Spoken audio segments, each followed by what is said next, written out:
নমস্কার। Institute of language studies and research প্রণীত প্রথম সুনীতি কুমার চ্যাটার্জি মেমোরিয়াল লেকচার অনুষ্ঠানে উপস্থিত সকলকে সশ্রদ্ধ ও আন্তরিক স্বাগত জানাই। আমরা আমাদের সাথে আজকে পেয়েছি অধ্যাপক গায়ত্রী চক্রবর্তী স্পিভাককে। মাননীয় মন্ত্রী কিছুক্ষণ পরেই আসবেন, তার নির্দেশে আমরা আমাদের অনুষ্ঠানের কাজ শুরু করে দেব। আমি প্রথমেই অনুরোধ করব অধ্যাপক স্পিভাককে বরণ করে দিতে।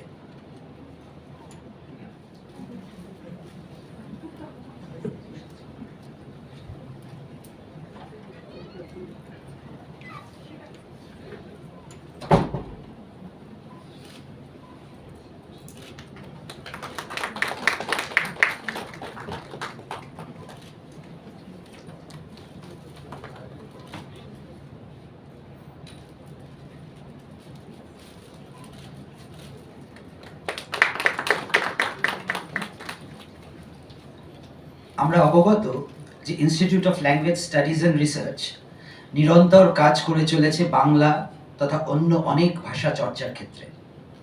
এই প্রতিষ্ঠানে ভাষা গবেষণা যতটা গুরুত্ব পায়, ততটাই প্রাধান্য পায় ভাষার প্রায়োগিক দিকসমূহ।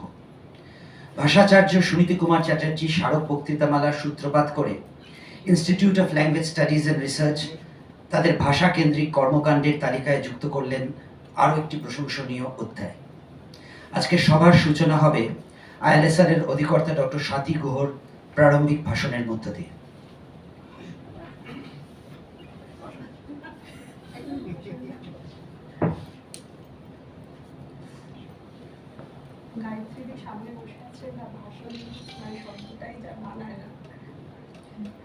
Good afternoon, everyone. Warm greetings from Institute of Language Studies and Research, ILSR, Kolkata. ILSR is delighted to initiate our first distinguished lecture series named after Bhashacharya Suniti Kumar Chatterji, who was a renowned linguist and social scholar par excellence.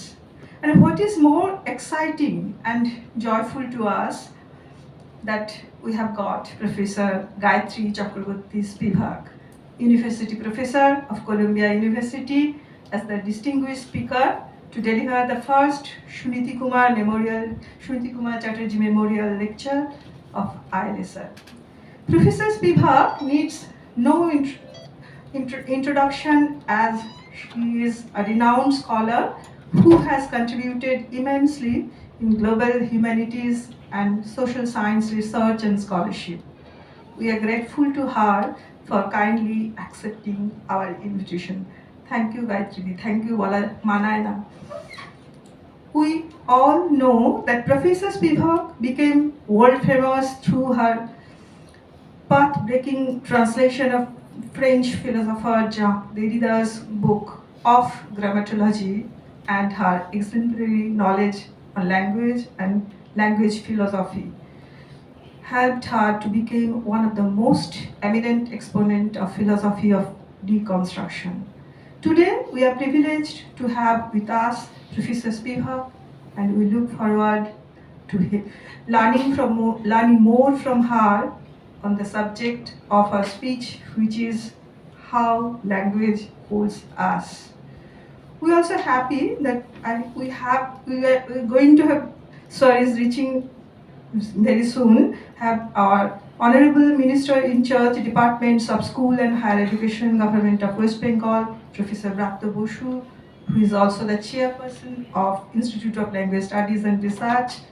On behalf of ILSR, I would like to welcome to Professor Spivak, Professor Bratya Bosu, and other distinguished members of the audience. Thank you.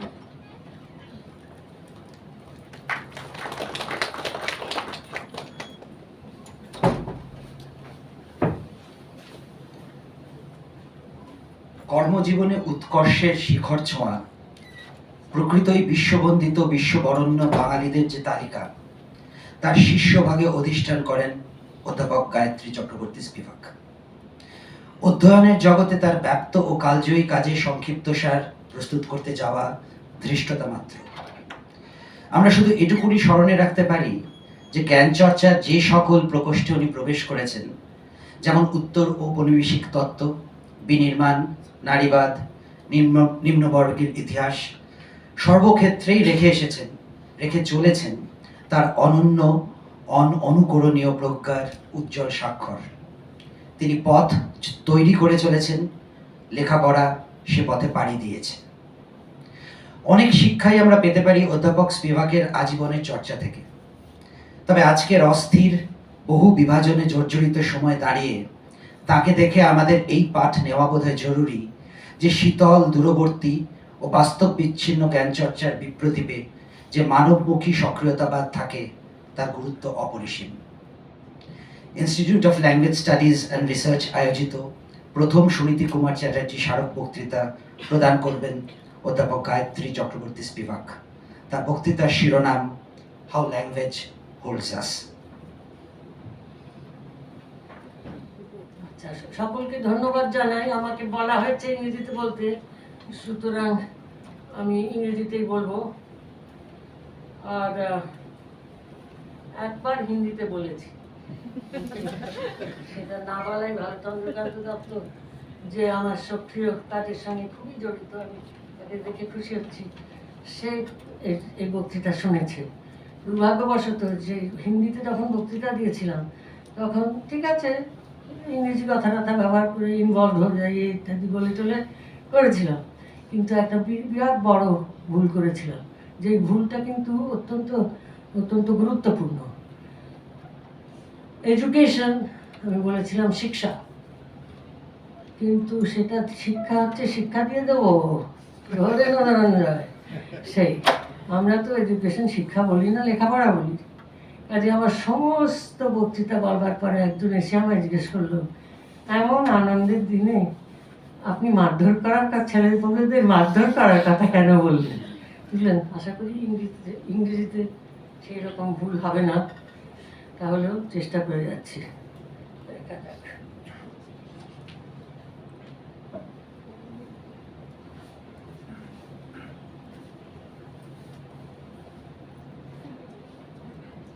I am deeply honored. I am deeply honored to get this invitation to give the inaugural lecture for the Institute of Language Study and Research under the auspices of Shati Guho, who's director. She's director, and she really has she has given me a way of communicating to you many things that I really need to say here, so I thank her for this occasion. I'm also honored by the generous introduction that I would have heard by the Honorable Minister in charge, Sri Brakto Oshu, if he had been able to get here. Because his introduction would have allowed me to clear up a small misunderstanding. Although I admire immensely Sri Basu's various energetic contributions, both to higher education and to the theatre, I did in fact resign my position from the ad hoc committee that was established to put together a new education program for health reasons. There was a miscommunications happened. I therefore did not take any part in the creation of the actual plan, and in fact I did not endorse it, and I did not endorse it, because I was pretty clear that I had, in fact, I never read it. So therefore I would like to say today in public that this is what the situation was. That there was a miscommunication, it's understandable, these things happen, but I did not endorse the new education plan, nor did I not endorse it. I didn't read it. Circumstances have made it necessary to speak in the name of peace. My profoundly ethical colleague at Columbia University, Gil Hochberg, who is an Israeli intellectual who chairs the Department of Middle Eastern, African, and South Asian Studies, helps me speak also in memory of my dear friend and ally, Edward W. Said, dead these 20 years, who spoke to me lengthily at the very first meeting in 1974 about the incredible and tremendous feelings of displacement and oppression from elite to the subaltern, because Edward Said certainly was not a subaltern.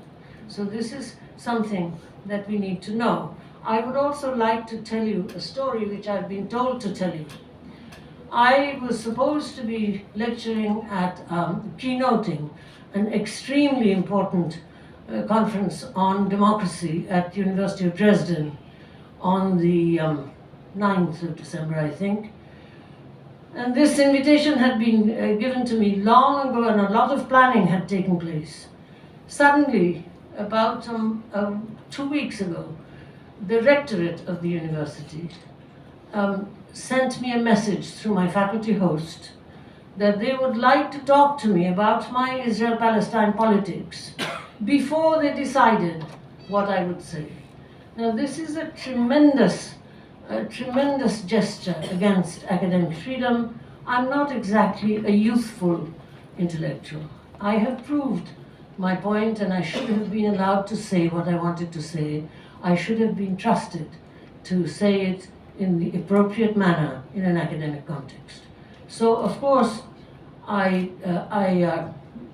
said immediately that I did not want to give the keynote. I cancelled my own speech. So I've been told by various friends that I should make this public wherever I go, because it's not a big thing. It's okay. It's nice for me not to have to give another lecture. But that's not the point that we want to make. Anyway, Gil Hochberg sent us, Gil Hochberg, who is herself Israeli and who comes from a family that has been hurt by the Holocaust. She is an Israeli for Peace, my colleague. She sent me, many of us, this poem. And I hope, I'm a humanities person, I've given my life to poetry. So I hope you will be able to listen to this poem before I begin. This is by the Black poet June Jordan. And it's called Moving Towards Home.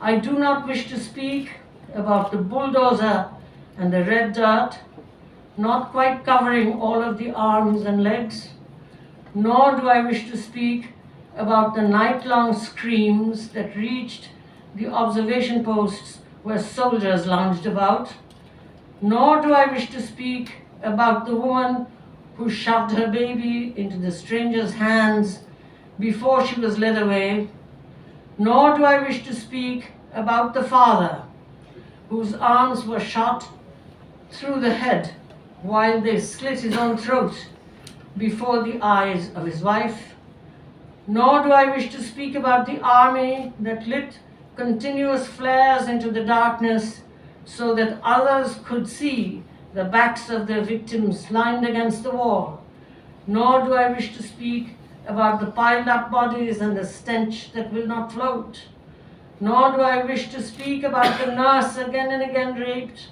before they murdered her on the hospital floor, nor do I wish to speak about the rattling bullets that did not halt on that keening trajectory, nor do I wish to speak about the pounding on the doors and the breaking of windows and the hauling of families into the world of the dead.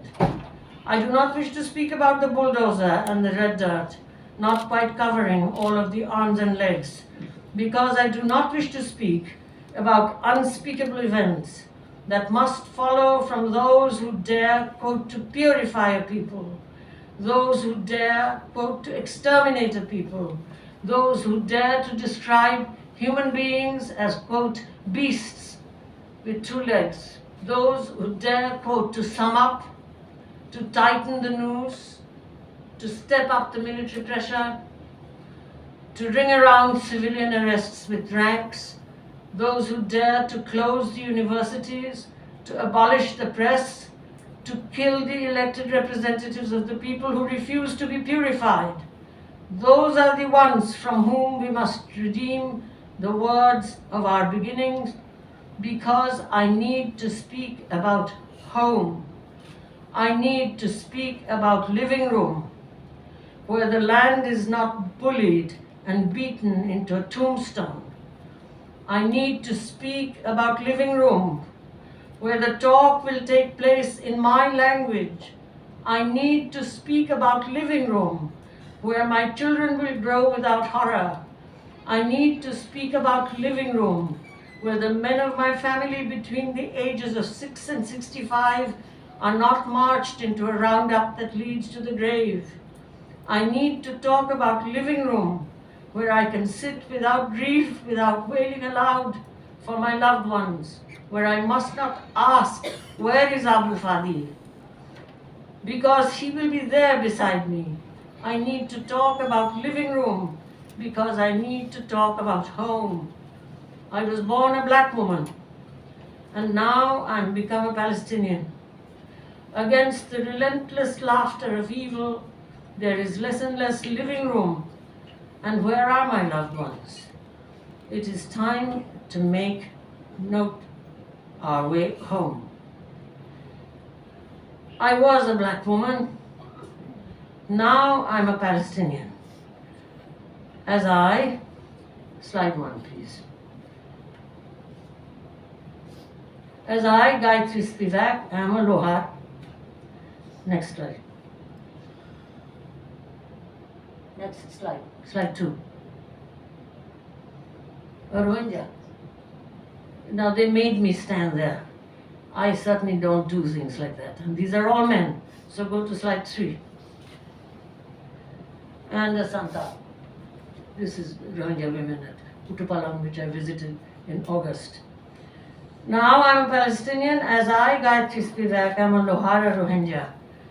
A Santal. That is translation.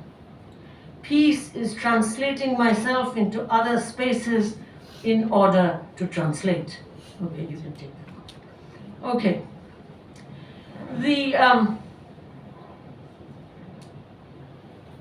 I will approach my title from an individual and a collective angle. My title is How Language Holds Us.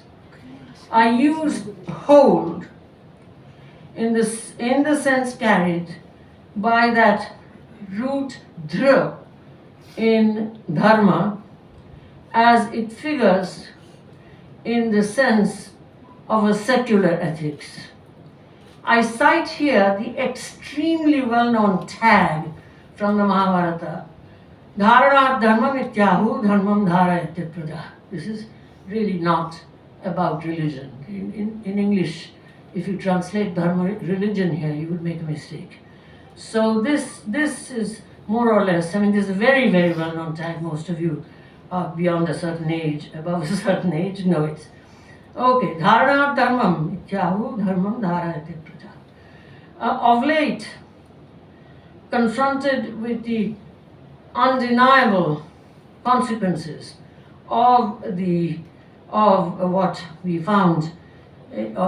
find of the Anthropocene, we are obliged also to consider that the relationship between language and animality in general, especially in the restoring of so-called primitive accumulation as the definitive predication of the Anthropocene, must be considered. Primitive accumulation, the capitalization of land. That's it, right? And so we have to think about that.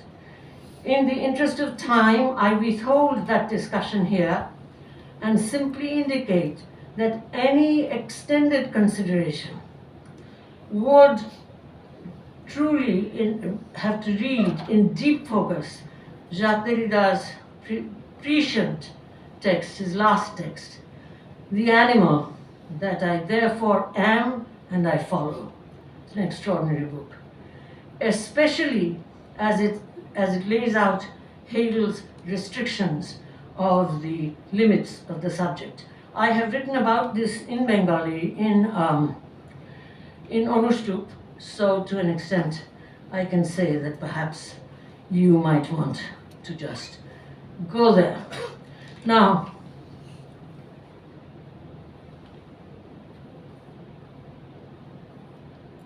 let's see.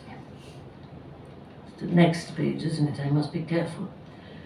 If it had been possible within the existing regulations to use my services as a private sector volunteer professor, that's what I am, a private sector volunteer professor. I'm not an NGO. I led the rough notes, I still have the rough notes of an examination of all the textbooks from pre-primary or Prathamik to class 10 issued by the ministry in 10 2-hour collective WhatsApp video meetings, including students and teachers. I should mention here that these rural students, children of landless, illiterate parents, were often quite vocal. We were, in fact, of course, not talking high theory, and some of the participants were ages 9 to 11. So I didn't share the information that they were being held up by language, again to secular ethics, but that is what was happening. Commentary in practical language on the failure of the ethical discourse owed to students and teachers. Let me cite a remark by my scheduled caste. They call themselves SC, therefore I do not use Dalit, etc. By my scheduled caste supervisor with only 7 years of institutional teaching, although by that time I had worked with him for 15 years or so. He says to me, Didi, please remember that all the schools in all the districts of West Bengal have not been trained by you. In other words, he told me, you should suit your discourse to the level required.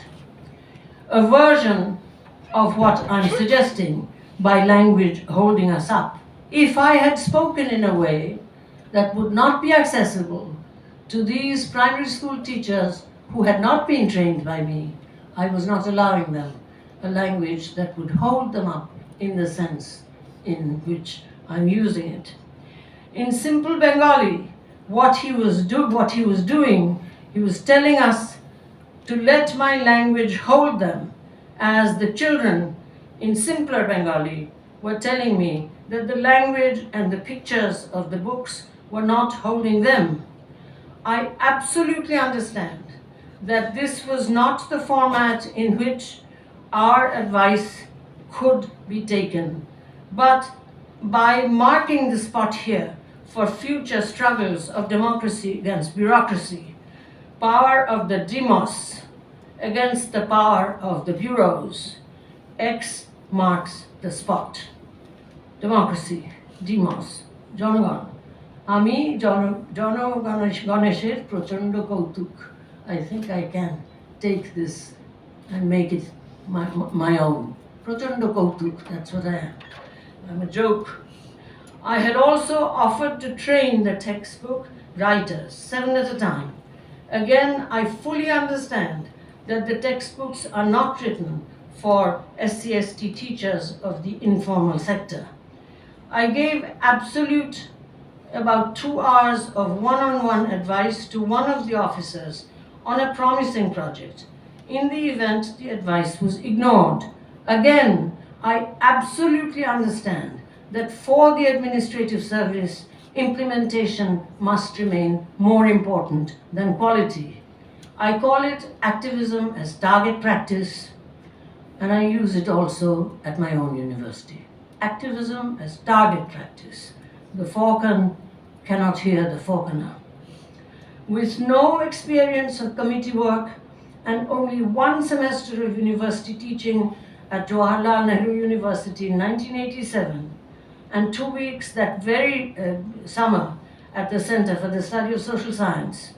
And with declining health, I resigned from the committee and neither endorsed nor did not endorse the new education plan. I did not read it, but I wanted to let you know that I tried my best in my own way to learn from the subaltern how to offer help, but could not penetrate the elite structuring, altogether older than the current committee. But this is not my topic today. Let me now get to the main point of my remarks.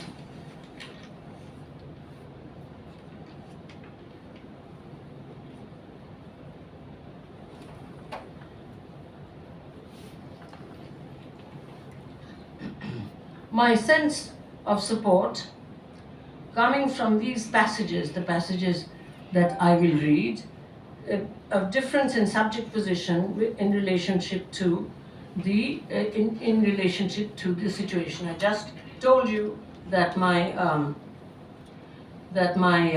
supervisor, who in fact Lohar whom Chandrakanta knows quite well, did tell me about that, and it went on in that way. Now, what I want to show is the next PPT. PPT. Next slide.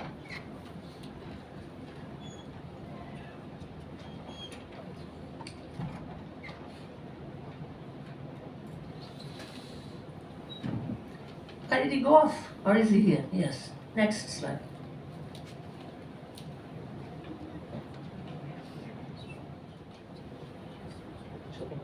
আচ্ছা ঠিক আছে আমি বলছি this is a page from Suniti Babu's book, The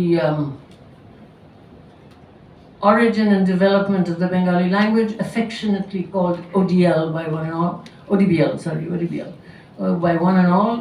And on this page he actually writes in Arabic script a Bengali that was written in that script before our so-called Bengali script developed. And it's extremely interesting because the entire page is that sort of Bengali and written in Arabic, and it's something that you would have enjoyed looking at. That's how I was going to introduce him.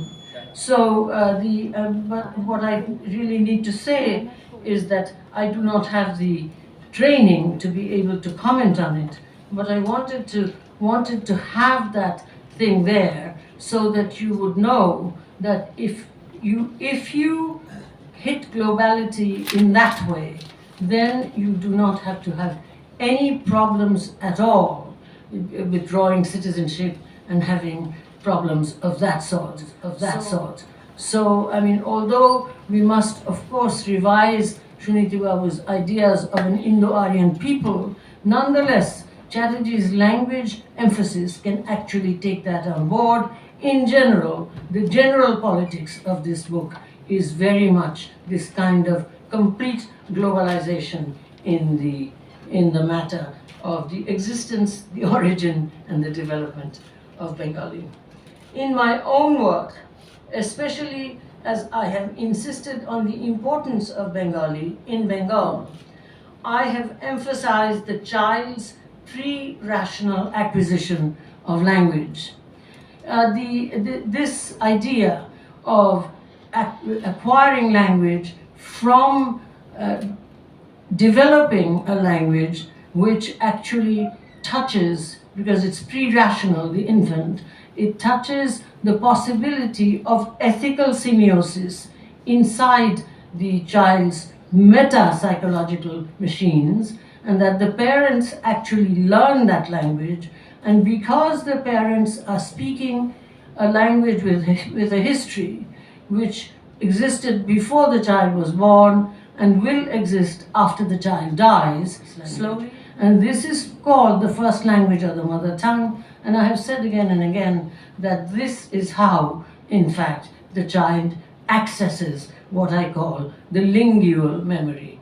This is a kind of this is a kind of idea, the idea of lingual memory, which I also find from my work with the Africans, especially in Nigeria and West Africa, where they are speaking a language which is written on memory rather than on the more primitive notion of paper or papyrus or stone or with a pencil or a chisel or whatever. So to an extent, the digital has caught up with them. I call these languages mnemic languages, M-N-E-M-I-C, because they're written on memory rather than merely oral. And I would say that Suniti Chatterji himself was extremely interested in Africa, and I'm very pleased that he, in fact, mentions the place where I've been working now for about 12 years with these unsystematized languages, a place called Ilorin, and I will speak about this later. But this is also a sign of his globality. He wrote a book on African languages, was very interested in Yoruba, and he certainly went to Africa and so on.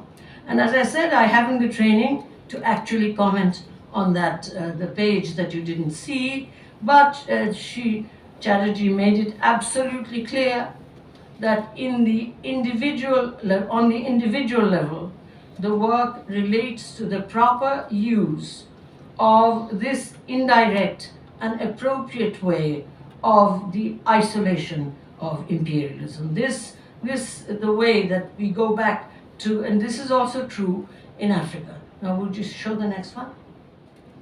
Yes, this is the one. As you know, I don't really know what page it's on here, so let me just say that this is the, he writes right at the beginning of the, can you hear me when I put the mic like this? Can you hear me in the back? Okay. He writes this way, this is right at the beginning of the book, okay? And it's my own notes. Can anyone guess what the EPM is? Anyone, are you here? Can anyone guess what the EPM is there? No, it's the Economic and Philosophical Manuscripts of Marx. And there is a certain kind of connection which I can't make now, but at any rate, so actually I have found this. From Morris and Skiat, Sweat and Wright, and Jespersen and the rest, and from Helfenstein and Brugmann, masters of Indo-Aryan philology like Uhlenbeck and Wackernagel, Whitney and Bishop, all these names, Beams and Bhandarkar, Hernley and Grierson and others, were naturally approached and studied for guidance and light when he was at college in his native town of Calcutta, and he was learning Old and Middle English, history of the English language, and a little Germanic philology. These were his special subjects. The modern methods of linguistic investigation, which I saw applied to English, filled me with admiration and enthusiasm. And as the problem of Indo-European is equally connected with my own speech, my interests naturally began to turn wistfully in that direction. So a few years, I began also to look round myself, to observe facts in the words as written and as actually spoken. A few years of haphazard reading and observation and taking notes and stumbling on in this way, while working as assistant professor and lecturer in English and in comparative philology in the University of Calcutta. And then in 1916, I presented as a 3 years research program for the Premchand Roychand studentship of the Calcutta University, a scheme. And here you have it, nice heavy book. So to an extent, what he's talking about here is the enabling violation of imperialism. This is a concept that we have. It's a rape, but it produces something. He admires this, and it's a kind of affirmative sabotage, it's a collaboration. So to an extent, this is something that we must notice. And this is where, as many of you know, his intellectual ambition crosses the trajectory of the intellectual ambition of the narrativized author of Sheshir Kavita, Ravi Thakur, a pseudonym for the novel's hero, Amit Rai, a satiric representation of an ego ideal. In Marxism and the Philosophy of Language, Voloshinov suggests a generic division of literature by way of reported speech, by way of the distance pattern and distance, and also the kind of relationship between the stater and statements. From that followed that suggestion with Sheshir Kavita, the multiple framing of narrator and composer would be interesting. ODBL is not, of course, a literary text, but there too we will find variations in the representation of the intellectual subject position, the most interesting being the Sanskrit material cited on as discontinuous epigraphs. I thank Sri Nrsimha Prasad Bhaduri for helping me read them. We read them together. Here I'll read just one of the three bits where Chatterji thanks forerunners who ran before the British. Okay, next one. You see what he's writing? He's writing, it's not written in Devanagari script there. It's written in Latin script. He is writing that he's going to acknowledge, he's going to pay his respects, obeisance, those sages and saints who were born before him and who had actually created the pathway before him. So this is one way. I mean, all his teachers, the British teachers, they knew Sanskrit well. Some had written on Bengali itself. They knew Prakrit and so on and so forth. And it's very interesting that I couldn't get anything about him quickly from my Calcutta study, but one of them, Leonard Barnett, who was a Jewish man who was against Zionism and against the establishment of Israel. Well, before I give this text to Shati for publication, I will surely get a hold of this because it will really fit into. And Professor Chatterji writes that Dr. Barnett befriended him. It wasn't just that, and Dr. Barnett, in fact, supervised his work in London. So therefore, this idea, they could read the epigraphs. They were written in Latin script, although these people also read Devanagari. And as I have written long ago, and Dr. Chatterji also writes about it, they welcomed the elite Indians as fellow Aryans. And Chatterji, in spite of all his Indo-Aryan stuff, is very critical of it. I like his politics by and large, and it's not exactly mine, but so what. But at any rate, so therefore, this is one way of taking care of the subject position, because the way he relates to this Sanskrit stuff and the way his teachers would relate, the British would relate to it, first of all, the subject position is different, and second of all, he acknowledges teachers who long preceded the British. This is most people don't notice these things, but humanities folks do. They look at the margins. And remember that Dr. Chatterji retired as the National Humanities Professor of India. So was it India or West Bengal? I think India, no? But I'm not completely sure. I think the national it must be India. Yes, and the National Humanities Professor. So, in fact, he also read this way. Those of you who have read his stuff in Sanskritiki, where he's, for example, is talking about how did Radha and Krishna's relationship, how was it established?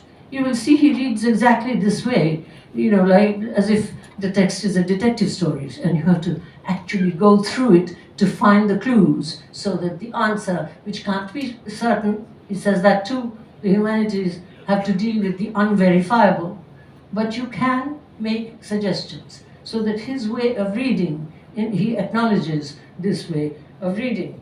But anyway, this is language that is clearly designated in the sense of my title to hold up the users as does dharma as secular ethics. My sense of support coming from these passages to difference in subject position in that relationship to translated was in fact also established by the way in which Dr. Chatterjee uses these utterership, as it were, and I will actually look at the other Sanskrit stuff somewhat later. But this offers him historical stature, transcendental generality, and existential immediacy.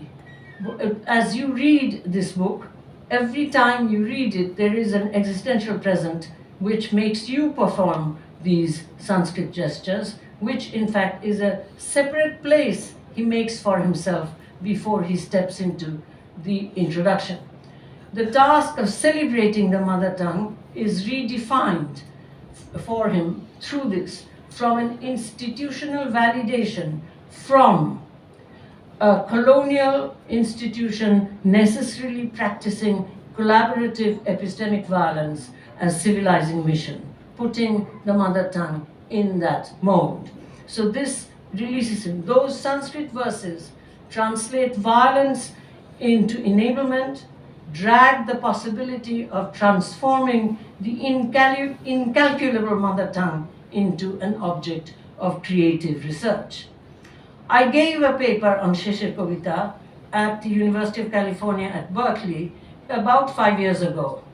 Alapan Bandopadhyay, who with Ambarish Dasgupta gave me a first copy of ODBL, they were ashamed that I didn't have one, my first copy of ODBL, told me that Amit Rai had taken a copy of that book with him when he went to Shillong to be alone. I found out subsequently that the ever-modest Professor Chatterjee said again and again that his reputation was assured since he had been mentioned in a novel by Gurudev. The fact is even to be found in the tiny biography of Professor Chatterjee written by my teacher, Professor Sukumari Bhattacharjee. I can read this fictive episode as part of Tagore's representation of Amit Rai as a creative colonial subject whose translation of the text of colonial life and enhancing it beyond its lineaments is what Tagore's topic is. He is contrasted by Tagore to the westernized Bengalis who imitate the British. On the opening paragraph of the novel, Amit's father represents him as follows. Okay, next one. ওর বাপ ওর কাছ থেকে অসাধারণ কিছু প্রত্যাশা করেননি। তার ইচ্ছে ছিল তার একমাত্র ছেলের মনে অক্সফোর্ডের রং এমন পাকা করে ধরে যাবে যাতে দেশে এসেও ধোপস হয়। Okay, this is really his father talking, and so the project is to appropriate the culture of the colonials successfully rather than through imitation. Okay, translation, if you like, as I was saying, rather than creative translation, rather than imitation. In other words, having digested the English, how will I find a better Bengali style? That was his project. This is why Tagore makes him take the origin and development of the Bengali language to Shillong, to consider how to find a better Bengali style, having digested the English culture as well as he could. His own project was self-decorative, His project was self-decorative and gendered, a love quest by someone dressing right, not Savile Row, not high heels on women. So this, and there is a description of that as well. Now, Bangla লেখা আছে, দেখুন তো, বাংলা ছাপা লেখা, এই যে দেশি কাপড় প্রায় পরে, কেননা ওর দলের লোক সেটা পরে না। ধুতি সাদা থানে, যত্নে কোঁচানো, কেননা ওর বয়সে এরকম ধুতি চলতি নয়। পাঞ্জাবি পরে, তার বাঁ কাঁধ থেকে বোতাম ডান দিকের কোমর অবধি, আস্তিনের সামনের দিকটা কোণী পর্যন্ত 6 ভাগ করা। দেখুন, আমি এটা কিছুই বলতে পারিনি নিজে, 6 ভাগ করা। কোমরের ধুতিটাকে ঘিরে একটা জড়ি দেওয়া চওড়া খয়েরি রঙের ফিতে, আদৌ বেল্ট নয়, জড়ি দেওয়া চওড়া খয়েরি রঙের ফিতে, তারই বাঁ দিক দিয়ে ঝুলছে বৃন্দাবনী ছিটের এক ছোট থলি, তার মধ্যে ট্যাঙ্ক ঘড়ি, পায়ে সাদা চামড়ার উপর লাল চামড়ার কাজ করা কটকি জুতো, বাইরে যখন যায় একটা পাট করা পাড়ওয়ালা মাদ্রাজি চাদর বাঁ কাঁধ থেকে হাঁটু অবধি ঝুলতে থাকে। বন্ধু মহলে যখন নিমন্ত্রণ থাকে, মাথায় চড়ায় এক মুসলমানি লখনৌ টুপি, সাদার উপর সাদা কাজ করা। তো এই যে নিজেকে সাজিয়ে প্রস্তুত করা, এই স্টাইল, রবীন্দ্রনাথ বলছেন যে স্টাইলই হচ্ছে অমিত রায়ের নেশা। Okay, so to go back to English, now there was none of that in Suniti Kumar Chatterji. When the occasion arose in his praise of the poet Joydev's wife Padmavati, for example, he was certainly not uninterested in gender analysis. Amit and Lavanya's solution was that love as such could not be tied to the social and contractual legitimacy of marriage, a point of view most congruent with, say, Villiers de l'Isle or Huysmans' à rebours. Amit Rai is in touch with the best of European material being read at Oxford and Cambridge.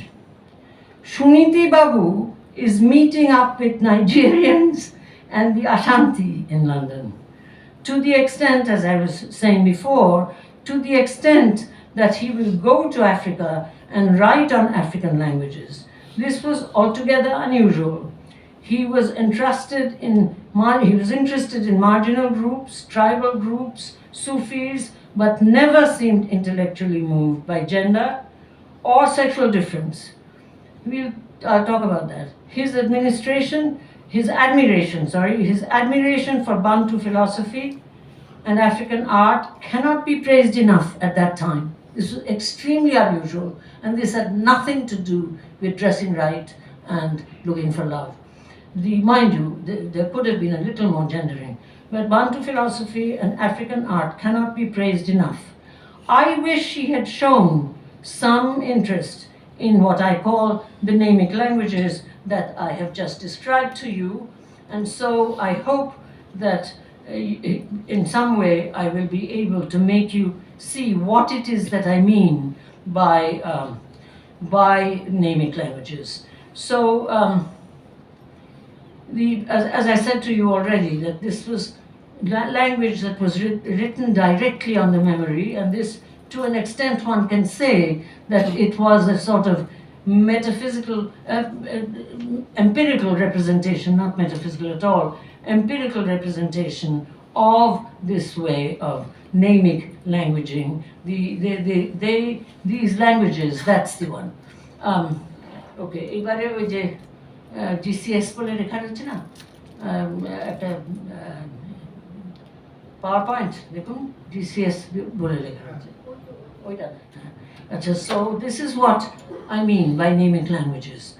I have been working for some time with the non-unsystematized, quote, vernacular languages of Africa as far as they are spoken by the beneficiaries of, quote, development, because these are, because they are spoken by the beneficiaries of, quote, development, the absolute subalterns, mostly women. B, because they are used by politicians to foment pre-electoral ethnic conflict. Their special characteristic is that they are, quote, written on memory. Historically, this has led to practice-based rather than theory-productive, future-oriented civilizations. Can this be discussed as an originary historic restraint on the Anthropocene in an extramoral fashion? Today, with the invention of digital memory and now quantum memory, there is current interest in traditional techniques of training mnemonic languages that bypass the alphabet. I work with Claire Bowen, who is at Yale, and Stephen Bird, who is at Charles Darwin University in Australia, and others. Can a practical extension, and I wish Suniti Babu had gone there, but of course his interest was in another kind of lingual memory, as I have said. Can a practical extension of subaltern studies be the politics of learning these languages on the job for development workers? Part of the work that we do in Nigeria, our projects in radiating globality extend here from the savannas of Nigeria to the indigenous language, quote, development areas of Guatemala, which, according to some, as recently declassified CIA documents reveal, is where the Cold War really started. This might once again allow us to escape beyond the nationizing,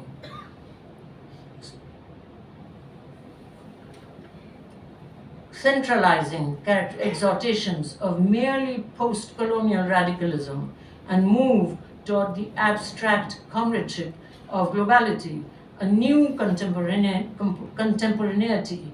I have referred to this in the preface in the new edition of my Death of a Discipline, and asked how we would be able to access the unsystematized languages and also the vast populations, the major victims of the Anthropocene, who use naming languages, languages written on memory, generally described as illiterate. These are naming languages, not just orality.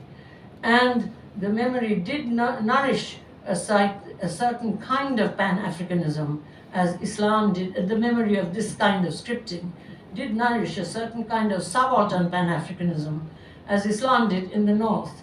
Two rather different models. The Islamic model, Mr. Chatterjee did write on quite at length, because he was speaking to the Nigerians, that's really the place. And he also noticed something that contemporary people don't notice when they only look at Boko Haram, that in Nigeria there was a perfect peace between the Christians and the Muslims and the animists. As Islam did in the North, two rather different models before continentality, before the artificial nation-state frontiers laid down by the colonizers. So I wanted to read this because I was a little sad that this is not, although the name of the place, Ilorin, certainly is in his writings about to whom he was speaking in London. He certainly was not presenting himself in one way or the other. But what I would like to say is that although he is not interested in gendering, there is a moment where there is a very peculiar kind of gendering, and now we can go to another of the Sanskrit things that he writes, the Sanskrit quotes. This one. Let's see. কি বলে পড়তে পারি কিনা উতত্ব পশ্চান নদাদর্শ vacha. Some people, they see vacha is not quite speech. I don't quite know how I'm going to get into the problem of that translation. Let's call it speech, as everybody does. So there are some who see speech, pasyan, nadadarshan, but they don't see speech. Okay, that's some. And then there are some utatvam.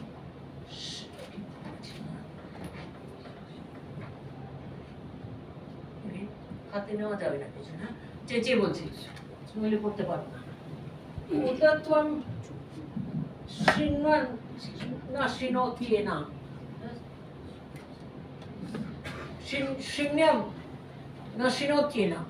There are some who hear speech, but they do not hear speech. Then, how are the real grammarians going to do it? Uto tasmai tanvang visasre. The body is laid out for the true grammarian. Whose body? Jayaiva patya, the way the wife does to the husband. Legal, consensual sexual intercourse. This is a kind of, although he's citing, it's a very deep incest wish with the mother tongue. So, Jayeva Patya, Ushati Suvasa, when she wishes for Ushati, when she wishes for sexual contact and is dressed well. This is the thing, this is where he describes his method. It ain't a prayer. It certainly is not a prayer. This is a secular description where the ethical position is the position of consensual sex coming from the mother as wife. It's a very, very interesting, it's a mother tongue. It's a very, very interesting verse which he uses, but he covers himself. He covers himself by going directly to an extremely spiritual line, which is once again not the prayer part of it. We all know it, it's a very common one. Avira avirma edhi. Not the asatoma sadgama, etc. Now avira avirma edhi, that's a very interesting line. Avi, that's avyaya, indeclinable. So twice. Show. It's, it's not like revelation. It's not like a big religious spiritual term. It's just show, avi, indeclinable. It's an avya. You can't make it in any other way. And then edhi, root E, come, walk around.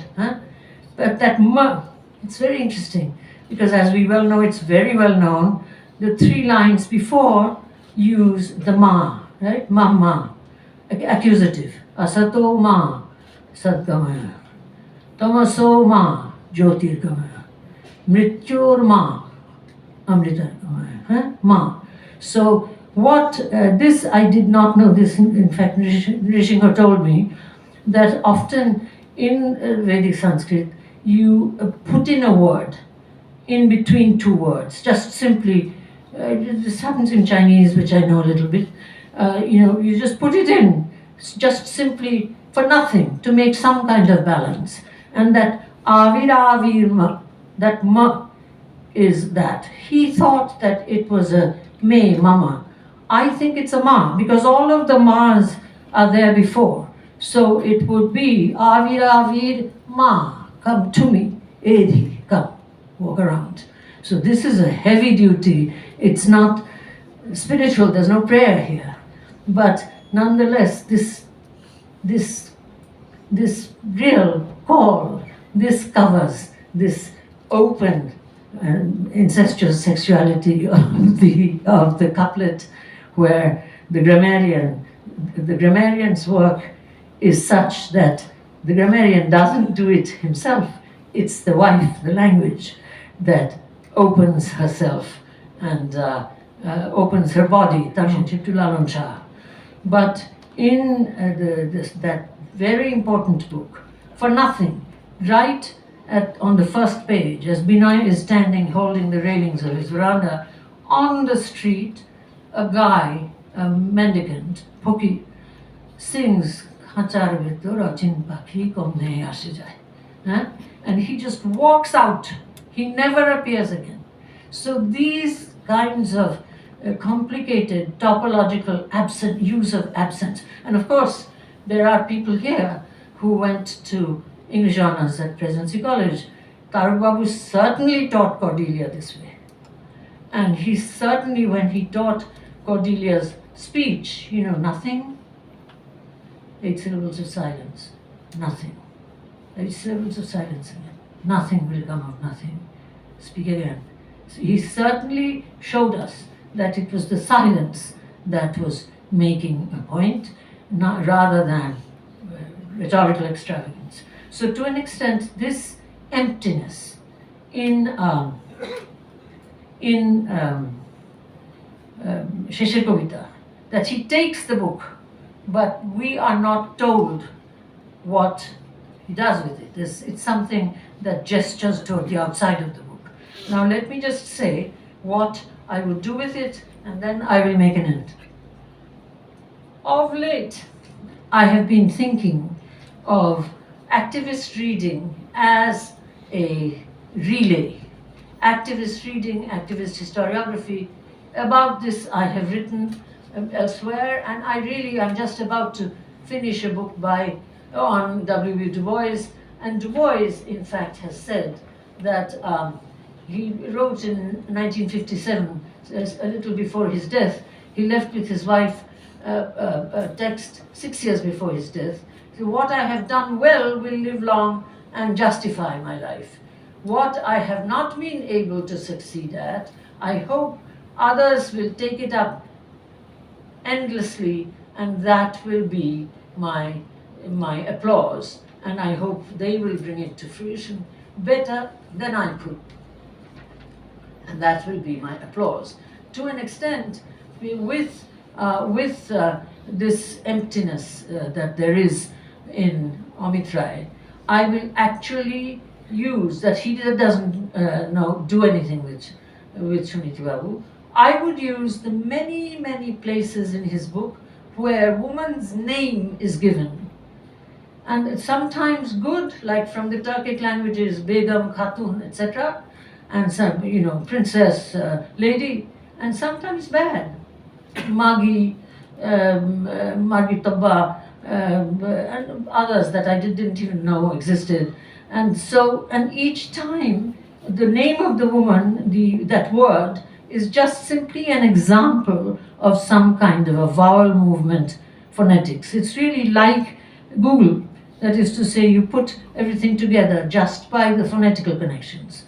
So Assia Jabar, who was my very dear friend, wonderful Algerian French feminist, who I'm very proud to say dedicated her last novel to me, in Nulle part dans la maison de mon père, nowhere in my father's house. The title tells you something.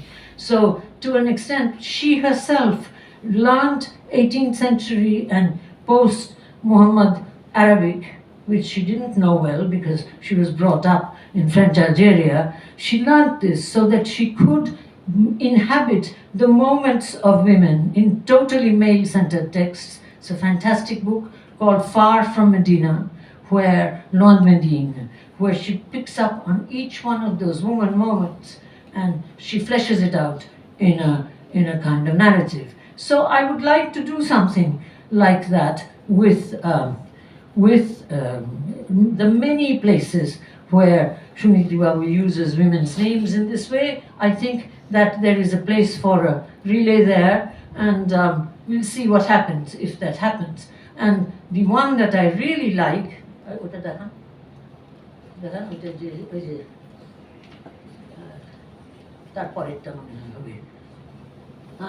this is the one that I really, really like. See, look, it's Shutanuk. Shutanuk ko nama Devodashi ki Tair Kamaitha Balanasev.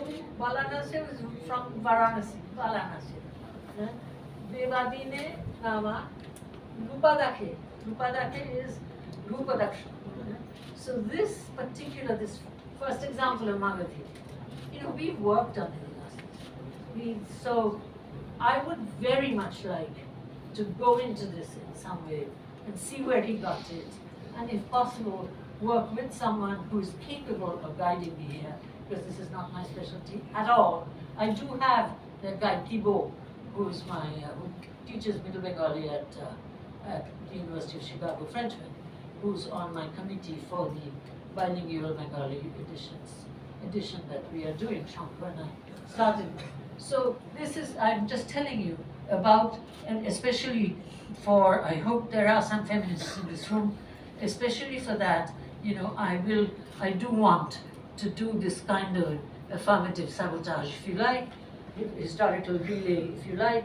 I think it won't tell you anything about Suniti Babu, it's not about it, but that's what humanities learning to an extent is like. So I won't go on into the final thing, but the final thing, much more can be said, but the final thing is there is a place where language does not hold anymore. I mean, I saw coming in dressed up like some kind of a children's festival, a conference on global business. There is today, perhaps not in West Bengal, a big farmer strike. But these are all related to the Anthropocene, one good, one curious. But the thing is that today we are run by a narrative where human accountability is completely trivial. Nothing matters. Deepesh's work here is certainly worth reading. But I was writing about this in '97, and I think, therefore, that is the limit of what I have said today about dharmam language holds us up. Language means nothing here.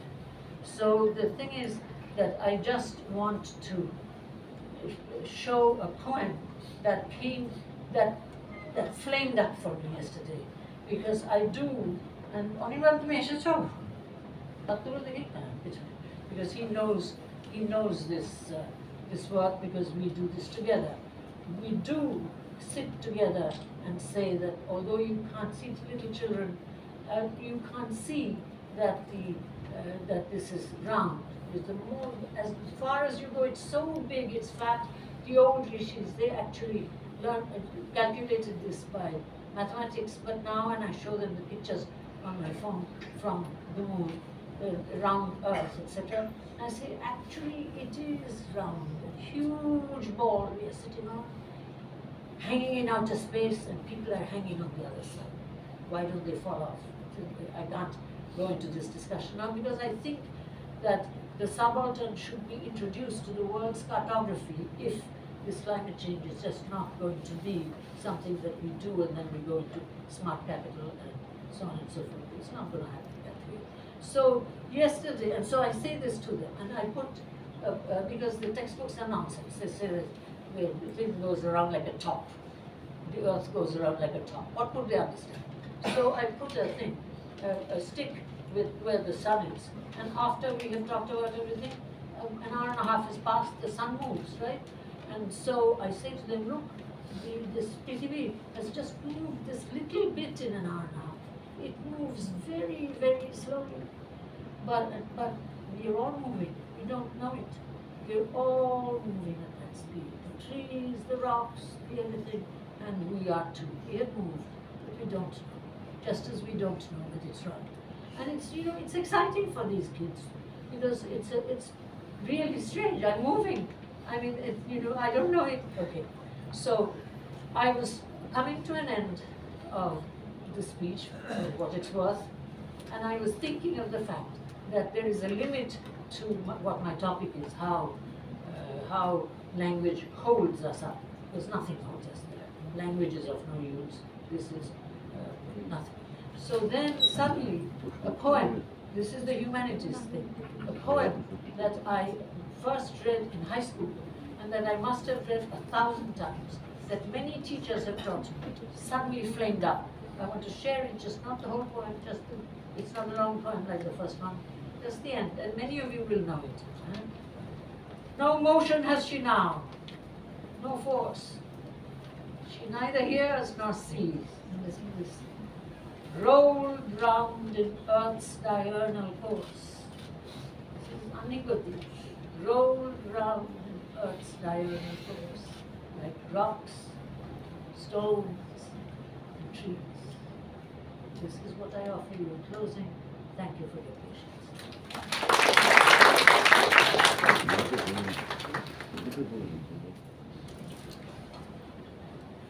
মানে sometimes you're really lost for words. আমরা এতক্ষণ যেটা শুনলাম, আমি জানি না কারোর প্রশ্ন থাকতে পারে কিনা, কিন্তু আমরা একটু আলোচনা চালিয়ে নিয়ে যেতেই পারি। অধ্যাপক স্পিভাককে আমরা সবসময় আমাদের সাথে তো পাই না, এই সুযোগটা আমরা একটু নিই।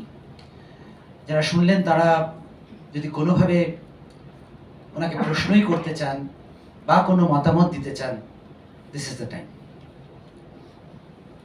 আপনারা বলার সময় একটু নিজেদের পরিচয় দিয়ে আপনারা ওনাকে বলতে পারেন। আপনারা হাত তুললে আমরা মাইক্রোফোন আপনাদের কাছে পৌঁছে দেবো।